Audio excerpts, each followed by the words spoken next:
Assalamualaikum avtogazabonchilar. Bugungi navbatdagi avtomobilimiz Cobalt avtomobili bo'ladi. Beruniydan kelganimiz mashinalar xudo xolasa videolarimizni ko'rgan ekan, havas etgan ekan, shunda gaz ustanovka qildirishni xudo xolasa kelib gaz ustanovka qildiratir.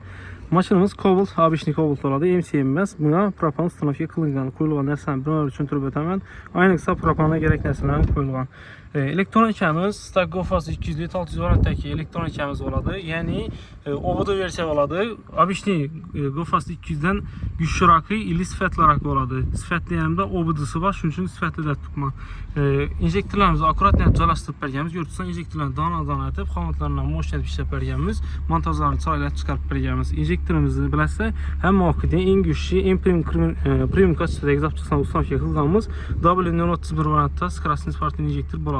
Teyinda 3 sant shlanka bilan gaz boradi. Bu yana mashina tez gaz boradi. Shuning uchun одиночный deb aytiladi. Antifrizlari прямой pechkadan tranik arqalangan, pryamoy o'zi emas, tranik arqalanadi. Mashina umuman qizib ketmaydi, gazda yurishlari zo'r bo'ladi, qishdan problem bo'lmaydi.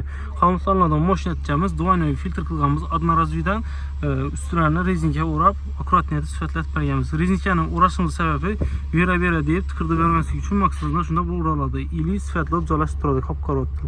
Shlankanamiz hammasi fragment bo'ladi, umuman hid chiqmaydi. Montajlarimizni hamma o'zini gofralarni akkuratni sifatlatib mashinadan o'tib berganmiz, zavod holatida qolgan. Silnerlardan dazi payatlab, haykalab, cho'tga etib, izolyatsiya etib berganmiz. Buni ko'ribsizlar, reduktorni vobshe ko'rsamidrodan qo'yganmiz, chiroyli duradi. Reduktorimizni vozdux pochoklar arkasidan qo'yganmiz. Mashinaga hech qanaqa xalaqit yo'q. Cho'tki duradi. Lavator reduktor oladi. Premium kачестводagi zapchas bo'ladi bu. Buni ertangi bir kun reduktor gap topsa 3-4 yildan keyin ichini sanliklari, rezinkalari, filtrlari hamma o'zi bor o'zlarimizda xudo xolasa garantiyalari bilan qilib beriladi. Turibchilarimiz termoplast turibchilar, umuman hid chiqarmaydi. Bu yerdan qarazlam akkuratni o'rib o'tadi. Umuman problem bo'lmaydi xudo xolasa. Montaj ko'ribsizlar, cho'tga etib berganmiz montajlardan chiroyli bo'lib chiqqan. Keyin buni salon kulchatalarni akkuratni yana ustavka qilganmiz. Ishdan muammo bo'lmaydi. Metan qo'yib bersam, o'shadan yana ko'rsangiz akkuratni joylashtirib turadi. Hozir propanda datchik uровень ko'rsatmadan qilganmiz. Sababi 32-34 litrdan gaz hozir vaqt ko'p olmay turibdi. Shuning hisobiga datchik qo'ymay turibmiz. Agar datchik qo'yiladigan bo'lsa, shu 34 litr gaz oladi. Xudo xolasa hamma o'zini cho'tga etganmiz. Bagaj qismiga keladigan bo'lsak, bagaj qismlaridan telerni shonalizasiya qilganmiz o'zlarimizda. Balonimiz 47 litrlik balon bo'ladi. Üstlerini kirishini beklab qo'yibmiz.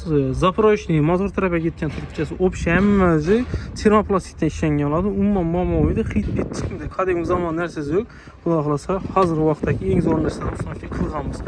Balonimizdan shumkadan где-то yarım sant 1 sant atrofida yuqori bitlab turish uchun tena splash rezinkalar tashlanib balon yuqori diklanib turadi. Ertangi havo aylanib turish uchun ili balon delingan vaqtda suv shumkani ustiga tushadi, balondan umuman zarar yetirmaydi.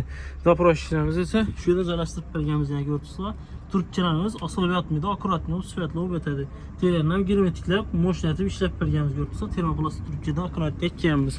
Bemalol shunday xizmatlarga kerak bo'lsa, o'zlarimizga aloqa chiqarsa, sifatlatib ishlaymiz, bitirib beramiz.